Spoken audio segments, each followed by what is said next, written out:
열심을 품고 봉사하라라는 제목을 가지고 로마서의 말씀, 연속된 말씀을 증거하려고 합니다. 지난주에 말씀을 드린 바와 같이 로마서 1장부터 11장까지의 말씀은, 여태까지 들은 말씀은 교리적인 말씀이었습니다.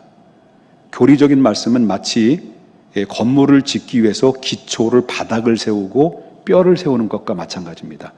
그러면 이제 건물을 완성하려면 벽돌을 쌓아야 되고, 그 다음에 지붕을 올려야 되고, 안에 인테리어를 해야 되는 이런 것들을 해야 되는데, 기초는 그리스도의 이름으로 우리를 다 하나님이 허락해 주신 거예요. 그럼 집은 누가 져야 되냐면 이제부터 우리가 져야 될 의무가 있다는 거죠.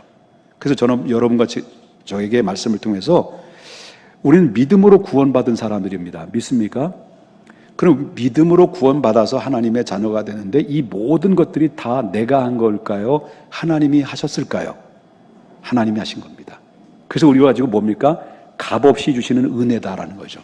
그래서 우리는 하나님의 은혜로 구원받은 백성이 돼서 저와 여러분이 세상으로부터 택함받아서 부름받아 피로 값주시는 이 교회 안에 저희들을 불러주시고, 하나님께서 우리에게 무엇을, 구원받은 백성들 향해서 무엇을 요구를 하셔요. 이제부터는 구원은 내가 너에게 줬지만은 이제부터는 너희들이 해야 될 일이 뭔 줄 아느냐? 이것이 바로 너희들이 쌓아두어야 될 분복인데, 그 분복 중에 두 가지를 얘기해요. 두 가지. 첫 번째는 바로 뭐냐면 너의 몸을 거룩한, 지난주에 말씀드렸죠? 뭘로 드리라는 거예요? 제물로 드리라. 제사로 드리라.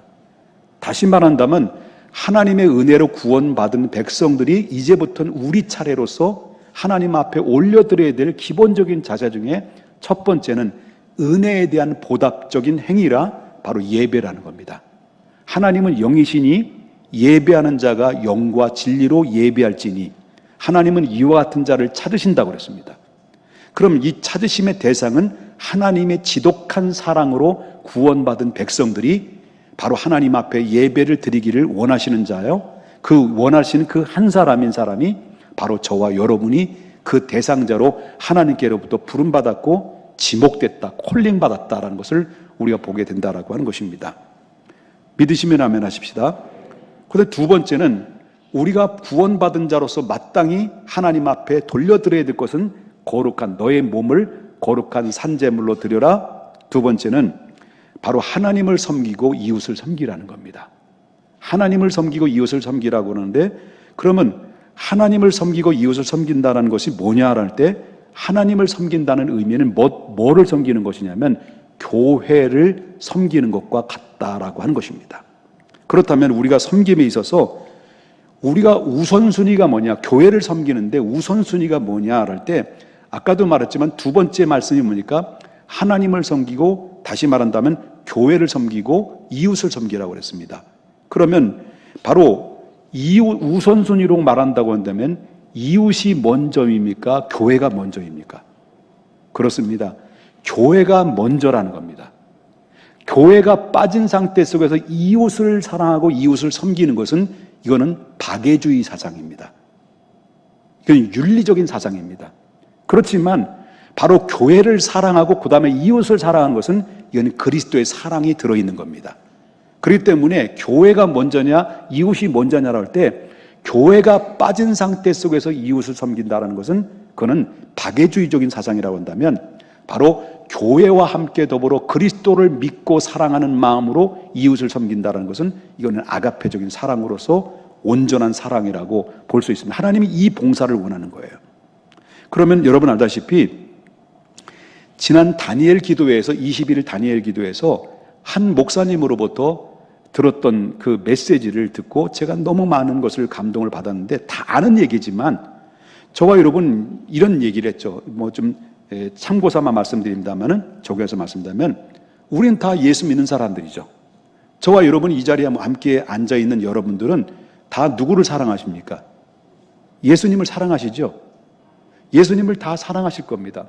그런데 예수님을 사랑하는데, 그런데 사랑한다고 고백을 하고 있지만 예수님은 우리의 눈에 보여요, 안 보여요?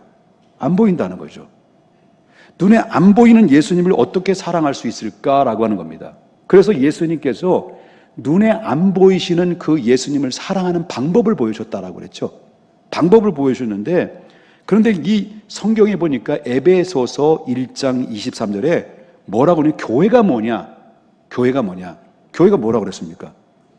그의 몸이다라고 했습니다. 이건 뭘 말하냐면, 교회가 그의 몸이라는 것은 그분이 누굴까요? 예수님이라는 거예요. 그러면 교회는 예수님이고 예수님은 곧 뭐예요? 교회라는 의미를 가지고 있다는 거죠. 그렇기 때문에 내가 주님을 사랑합니다라고 할 때, 사랑합니다 할 때 그 사랑을 보이지 않는 예수님을 사랑하는 방법은 하나님께서 핏값 주고 세우신 이 교회 안에 택하여 부름받은 백성들이 누구를 사랑하는 겁니까? 교회를 사랑하는 것이 곧 누구를 사랑하는 거랍니까? 그리스도를 사랑하는 것이다. 그래서 교회는 그의 몸이라는 의미가 여기에 포함되어 있다는 거예요. 더 덧붙여서 강사님이 이런 얘기를 했죠. 그대로 적용한다면 바울 사도가 악명 높은 사람이죠. 예수님을 싫어했던 사람이고 예수 믿는 사람들을 다 잡아다 죽였던 사람이죠. 그 예수님을 다 잡아다 죽였던 사람이 여기에 분을 이게 어떻게 감당을 안 되니까, 이 감당을 안 되니까 이 분노를 여기서 끝나지 않고 저 다메섹이라는 곳까지 찾아가서 대제사장의 공문을 받았어요. 체포영장을 받아가지고 다메섹에 숨어있는, 교회 안에 숨어있는 다메섹 교인들을 전부 다 잔멸시키기 위해서 바로 여러 군사를 이기고 그 다메섹으로 간 거예요. 사울이. 이 다메섹을 가다가 자기도 예상치 않는 사건이 터지죠. 갑자기 하늘에서 강렬한 빛이 비춰지면서 부활하신 예수님이 나타난 거예요. 예수님이 나타나셔서 예수님께서 그 거룩한 음성으로 사울에게 이야기를 하죠. 사울아, 사울아. 그때 사울이 당신은 누구입니까? 바로 네가 핍박하는 예수다 라고 말했어요. 네가 핍박하는 예수라고 하는데 그것은 바로 뭐냐면, 그리고 나서 예수님 뭐라고 말씀하면 사울아 사울아 내가 어찌하여 누굴 핍박하라는 겁니까? 왜 나를 핍박하느냐라는 거죠. 왜 나를 핍박하느냐? 근데 사도 바울은 한 번도 예수님을 핍박한 적이 없었다라는 거예요. 다만 어디만 핍박한 거예요? 다메섹 교인들을 핍박하고 교인들을 핍박한 것이지 예수님을 핍박한 적이 없다라는 건데, 그런데 예수님은 사울에게 뭐라고 말합니까? 네가 어찌하여 나를 핍박하느냐라고 이렇게 얘기를 하셨다라고 하는 거죠. 이 의미는 뭐냐? 바로 예수님을 핍박하는 것이 곧 뭘 핍박하는 거예요? 교회를 핍박하는 것이고, 교회를 핍박하는 것이 곧 누구를 핍박하는 거예요? 예수님을 핍박한다는 것을 의미할 수가 있다는 거죠. 그래서 교회는 곧 누구의 몸이라는 거예요? 그리스도의 몸이다 라고 하는 것입니다. 여러분, 그렇기 때문에 이것은 다시 한번 함축해서 말한다면 교회는 뭐냐? 교회는 예수님이고 예수님은 교회라는 거예요. 그리고 이 그리스도의 이름으로 모여진 이것은 교회인데, 그리고 우리가 주님을 사랑합니다라고 말로써 고백을 하지만은 사랑한다는 구체적인 행동화가 벌어보냐? 교회를, 눈에 보이는 우리 함께 모여지는 이 공동체 안에, 이 안에 모여진 이곳을, 바로 이 교회를 사랑하고 섬기는 것이 곧 누구를 사랑한다는 표현이냐면 예수님 사랑합니다라는 표현이라는 거예요. 믿습니까? 근데 마찬가지죠. 세상 사람들은 예수 믿는 우리를 어떻게 봅니까? 단순히 우리만 보는 게 아니죠. 예수님을 믿는 우리들을 바라볼 때 우리만 바라보는 것이 아니라 우리가 믿는 누구도 보고 있는 거예요. 예수님 보는 거예요. 근데 우리가 잘못은 우리가 했어. 근데 세상 사람들은 뭐라고 해요? 잘못하는 우리를 향해서 뭐라 해요? 예? 저 옥복이 저 나쁜 놈이야 이렇게 말하지 않고 저 예수 믿는 것, 저 교회 다니는 것 그렇게 얘기해야 하냐? 나한테만 그러나? 그런 소리 들어요, 안 들어요? 듣죠?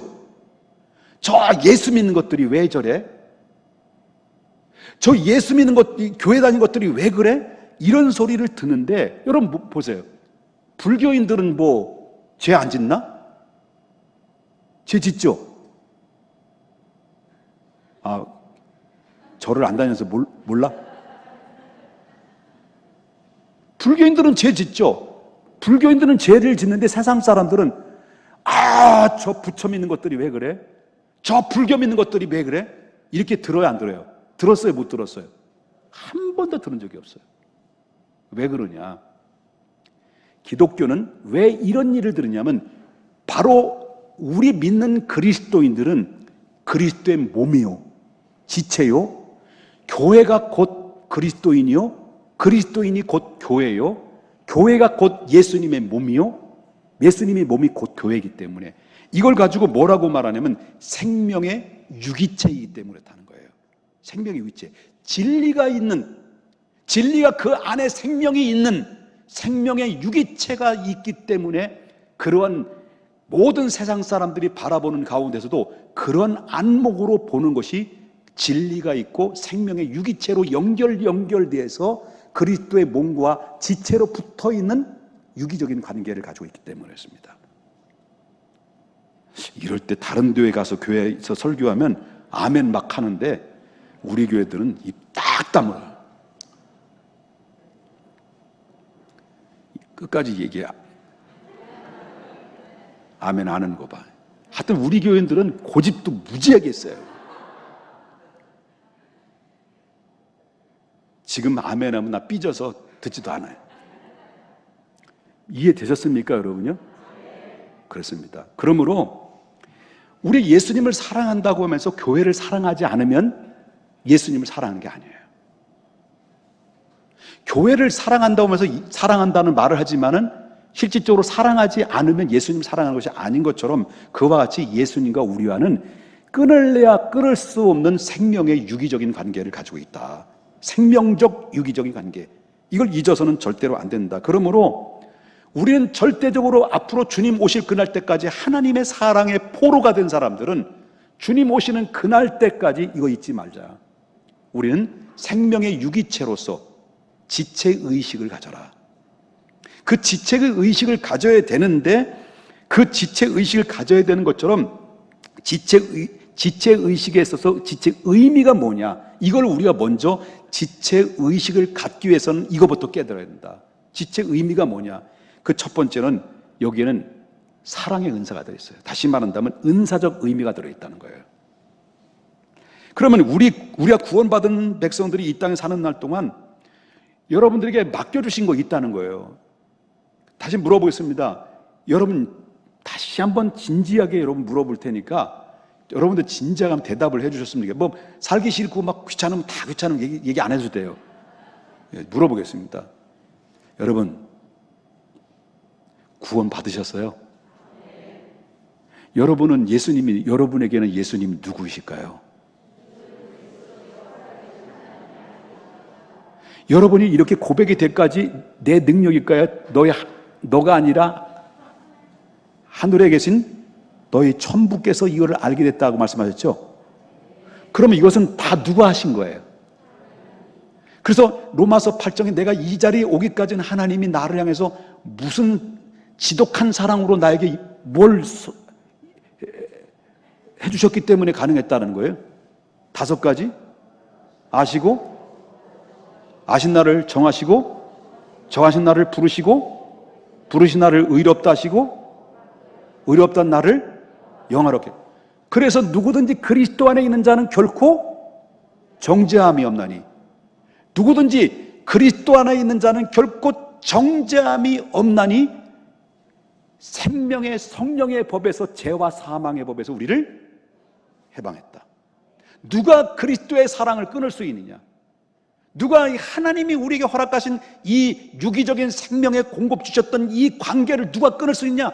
천국 갈 때까지 아무리 끊을래야 끊을 수 없는 끈한 사랑을 우리가 하나님과 나와의 관계가 그렇게 이어진 것인데 누굴 통해서? 예수 그리스도를 통해서.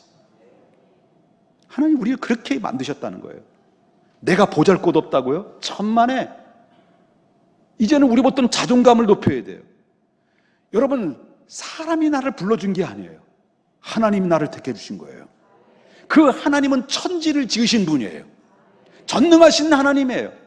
나를 이제 천국에서 기쁨으로 양팔 벌려서 나를 환영해 주셔야 될 위대한 분이 나를 아셨고, 나를 부르시고, 나를 정하시고, 나를 의롭게 하시고 영화롭게 하셔서 나를 이 자리까지 올라시고 핏값 주고 세워서 세상에 택하여 주셔서 여러 함께 이 자리에 모여서 예배를 거룩한 우리의 몸을 산제물로 드릴 수 있는 이 위대한 주인공으로 만들어졌고, 또 한 가지 기회는 하나님 앞에 유기적인 관계 속에서 분복이 될 수 있는 이 교회를 어떻게 섬길 것인가라는 은사를 또 하나 주셨다는 거예요.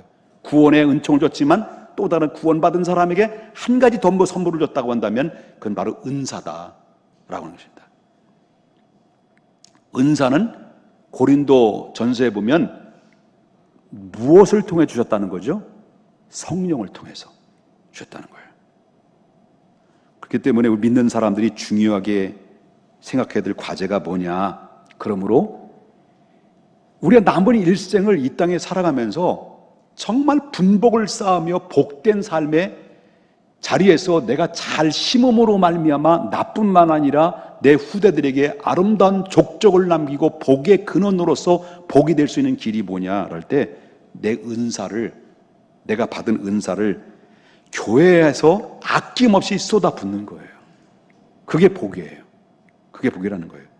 그리고 그 은사를 우리가 어떤 자세를 가지고 받은 은사를 하나님이 선물로 주신 그 재능과 달란트를 어떤 자세를 가지고 하나님 앞에 드려야 될 것이냐라고 할 때, 여기서 가장 중요하게 생각해야 될 부분이 바로 뭐냐면, 봉사하는 자가 12가지의 간결한 원리를 오늘 바울 사도는 소개해 주고 있다라고 하는 겁니다.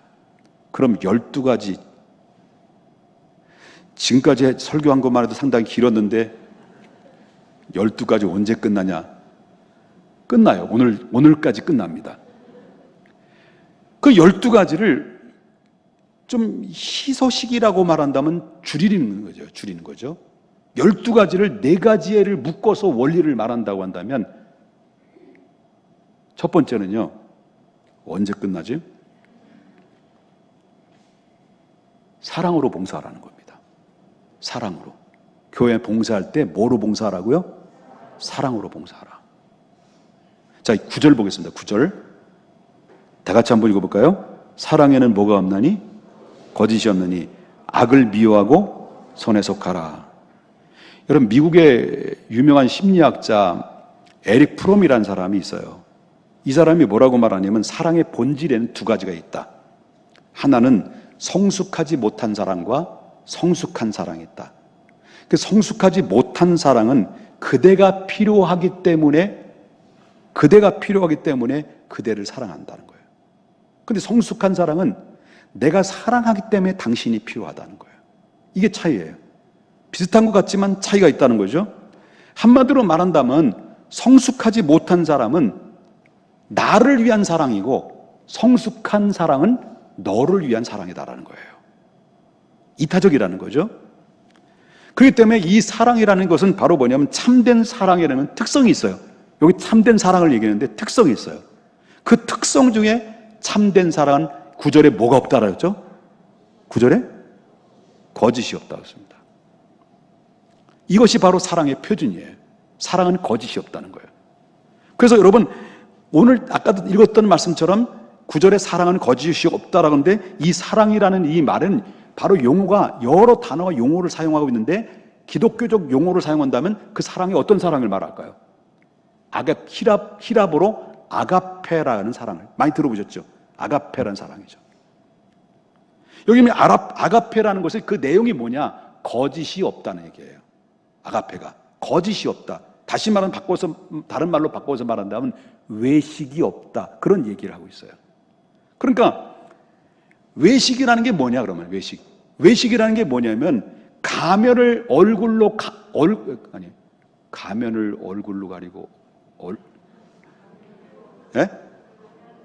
가면으로 얼굴을 가리고 연기하는 것, 이게 바로 외식이라는 거예요.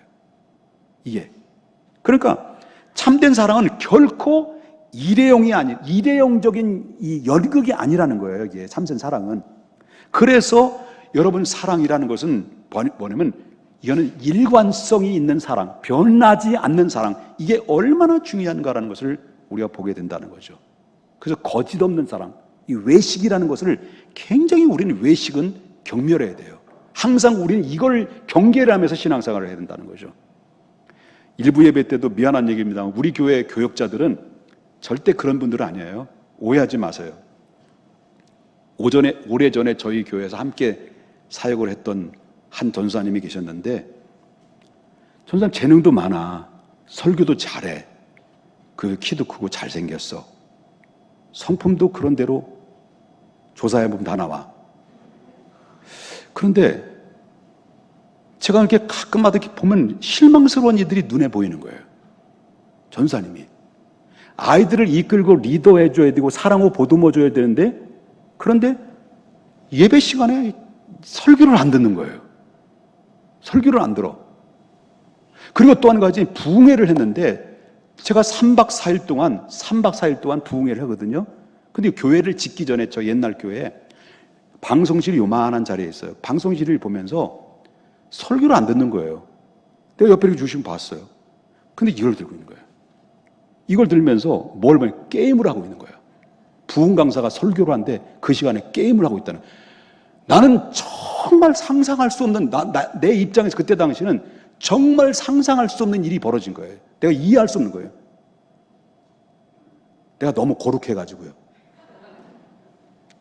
이해할 수 없는 일이 벌어요. 이게 며칠 동안이냐면 3일 내내 그걸 보고 있는 거예요. 근데 이 사람은 정말 뭐냐면 이거 떨어지면 이럴 사람 같은 느낌.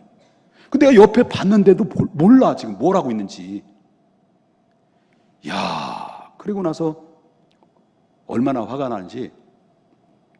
그러면 잘해야 되는데, 지금은 그때는 말할 수가 없었지만 이런 말 들었죠. 이제는 말할 수 있어요. 왜냐면 그때는 말하고 싶었지만 우리 아이들이 다쳐. 아이들이 상처받았기 때문에, 상처받는 것 때문에 할 말은 많았지만 워낙 그때 당시 신봉하는 아이들이, 그를 신봉하는 아이들이 많아가지고 뭘 말을 못 하겠더라고요. 시간을 기다리고 때를 기다리면서 참았는데, 그런데 아이들 앞에 담임 목사가 주일날 교회에서 주일날 돈 쓴다, 축구한다, 비판을 하기 시작하면서 이런 소리가 막 들려와요. 자기는 주일날 일부 예배 드리고 국밥 먹으러 같이 가서 국밥 같이 먹고 축구도 같이 하면서 주일날 돈 쓴다, 목사님이 축구한다. 이거 완전히, 그러면서 이게 완전히 보면 아이들 앞에는 완전히 100% 거룩하고 100% 정말 사랑의 사도인데, 내가 볼 때는 완전히 외식이야. 이걸 어떻게 할까? 그러면서 시간이 지난 다음에 내가 한마디를 했을 때 거기에 부작용이 너무 많았던 거예요. 그래서 이런 사건이 있으면 저는 그때부터 이제 침묵과 고독 속에 들어가기 시작해요.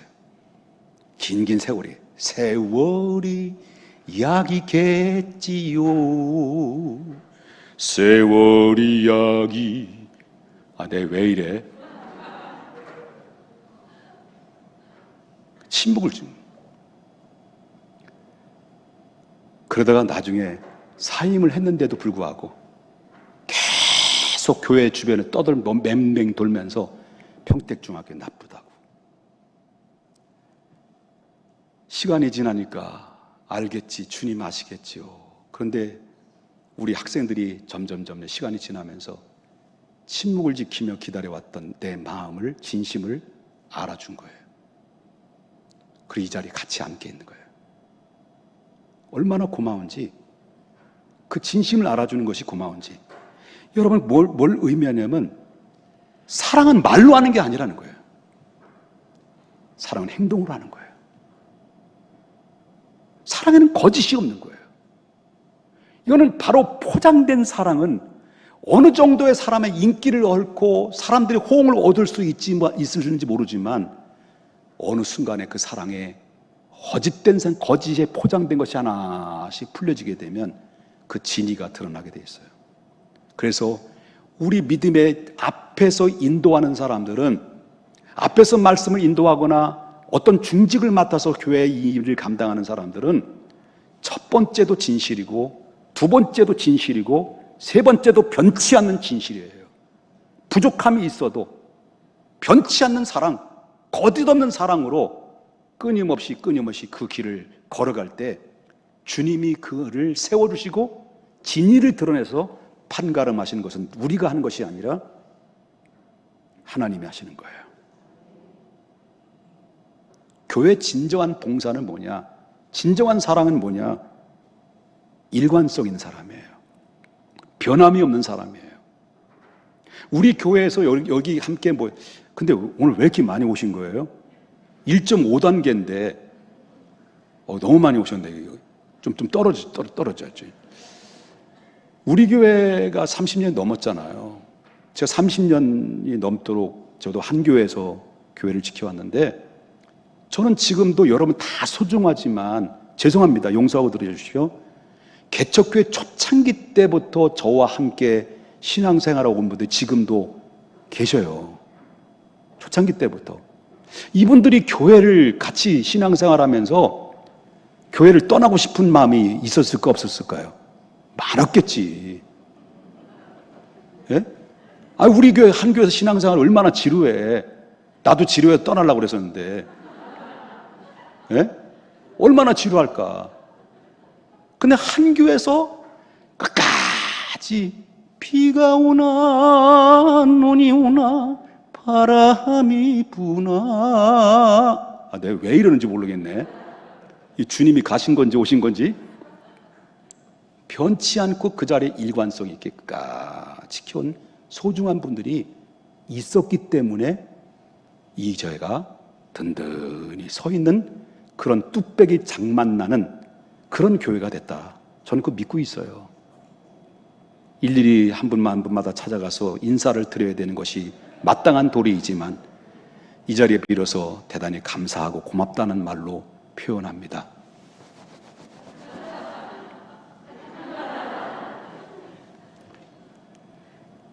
사랑하는 여러분, 예를 들어 거짓 사랑이 뭐냐? 예수님이 십자가 지기 전에 겟세마네 동산에 올라갔잖아요. 그 예수님은 인간인지라 인간과 인성과 신성을 동시에 가지셨기 때문에 십자가를 짊어진다는 것이 너무 힘든 거예요. 그래서 너무 하나님 앞에 이 쓴 잔을 내게 옮겨 주시옵소서라고 간절히 기도했을 때 하나님은 한 번도 예수님의 기도에 대한 응답을 한 적이 없어요. 계속 하나님은 침묵을 지켰어요. 그 침묵을 지킨 것은 바로 뭐냐면 인류를 구원하기 위한 하나님의 뜻이 이미 정해졌기 때문에, 예수님은 그 하나님의 뜻을 알고 있지만 그 간절하고도 간절한 애절한 기도를 하나님은 귀를 기울이지 않고 등을 돌리고 침묵을 지켰던 그 이유는 예수님을 버리고 인류를 구원하고자 하는 지독한 그 사랑 때문에 그랬다라는 거예요. 그 사랑 아신 예수님께서 밤이 맞도록 그렇다면 나의 원대로 마옵시고 아버지의 뜻대로 되기를 원합니다 라고 기도하시면서 이제 때가 됐다, 내려가자 했은 순간 예수님의 12명의 제자 중에서 가룟 유다가 제사장이 이미 음모를 꾸미고 돈을 받고 뇌물을 받고 예수님을 팔기로 결정하고 사람들을 데리고 예수님을 체포하러 왔어요.